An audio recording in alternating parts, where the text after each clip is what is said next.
Over the past few years, the Medici family has gained much power in Italy and Europe through the creation of a large Medici Bank. The bank is the largest bank institution on the European continent.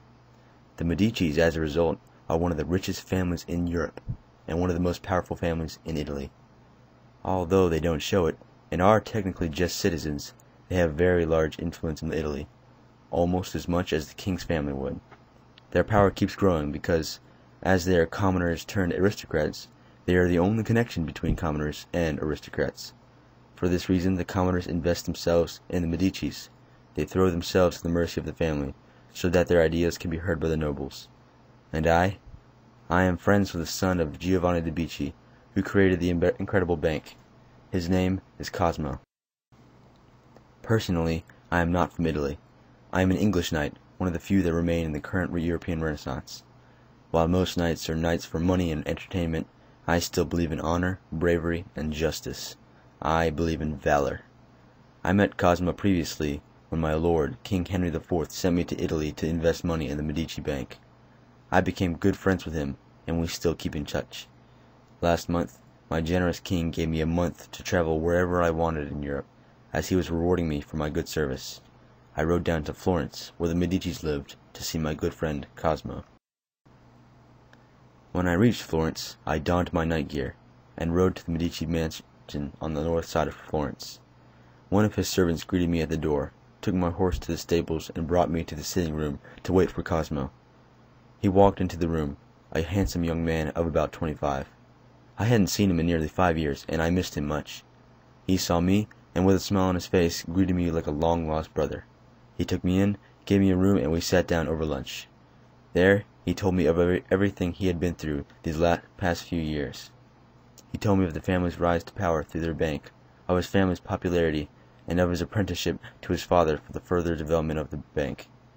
It seemed to me that much of his life had been focused solely on the Medici Bank. After a few days in Florence, a few days of not attending church, I felt guilty for not praying in all this time. I decided to head out that afternoon to one of the new, large cathedrals in the area. The Basilica di Sant'Andrea. In it is what is known as the Holy Blood, which is the sacred blood of Christ. This would help save me from my sins from the past few days. I set off for the cathedral. Little did I know how thoroughly my sins would be cleansed today. Upon reaching the cathedral, still in my knight armor of course, I left my horse in the stables and entered the main hall. It was a grand building, with a tower going up one side of it. In front of that was a large dome, in which the holy blood would be raised during the ceremonies. I sat near the pew and waited for the congregation. Looking around, I saw a few suspicious characters sitting near me. They seemed anxious, jumpy. I wondered why, but then let them be. Maybe people were like that in this part of Italy. I didn't know. Halfway through the congregation, when the holy blood was raised, it was magnificent.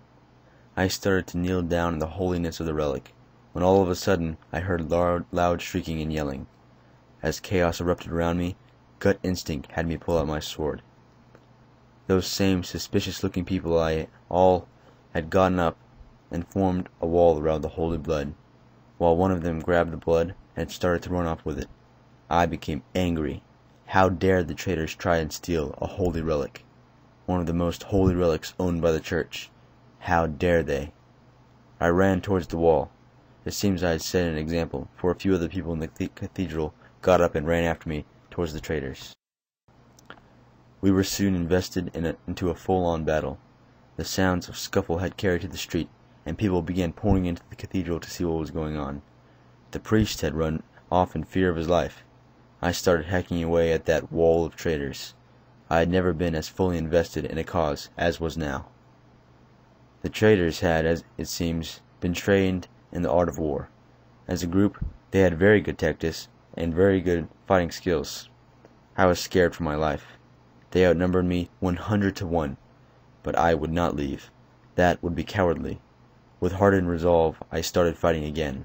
Once they recognized that I was a trained fighter, they tried to maneuver me into the corner of the cathedral tower. As soon as I realized this, I made a break for it, and sprinting as I had never before in my life, I raced towards the holy blood.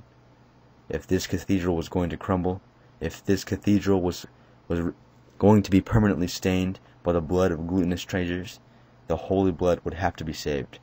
It was the holiest thing in the entire cathedral, maybe in all of Europe. Stripping it out of the hands of one of the sinners, I felt a power rush through me. I could feel it flowing in my veins. Running for it, I hacked away at that wall of traitors in front of me. Their reinforcements, though, were pushing me towards the tower. Reaching the church tower, I ascended a few stairs, the traitors following me with their weapons. I parried each of their blows, and returned the favor, continuing to hack at them. I was angry. Why would they do this? How would I kill these traitors? I was trapped in the tower, not knowing what to do. But then, I had an idea. I jumped up through the church tower window and landed on the ground nearly 15 feet below. Sprinting around, I shut the front doors of the church and prevented their escape by barring the windows and doors from the outside, using pieces of wood if I had to. I contacted the king's guards, roaming the street, and had them assemble a force to deal with these sinners and bad men.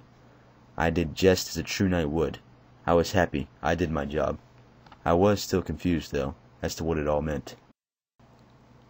I traveled back to Cosmo's mansion and discussed this with him. He knew the reason, telling me that all of these men were poor peasants who were angry at the Medicis for their rise to power. They were jealous. In addition, the cathedral is the one that the Medicis attended for Mass, and the cathedral was sponsored and paid for a great deal by the powerful family. He said that the priests treat them very well. The traitors planned to pour the holy blood on the ground in front of the Medici mansion, giving the appearance that the Medicis were traitors and would have to be excommunicated by the Pope for the destruction of the holy relic. After telling me all this, Cosmo thanked me profusely. I had saved his family the shame of losing their most holy relic, countless amounts of money, and the ability to be people.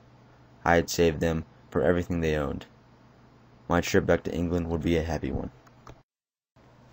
Sources.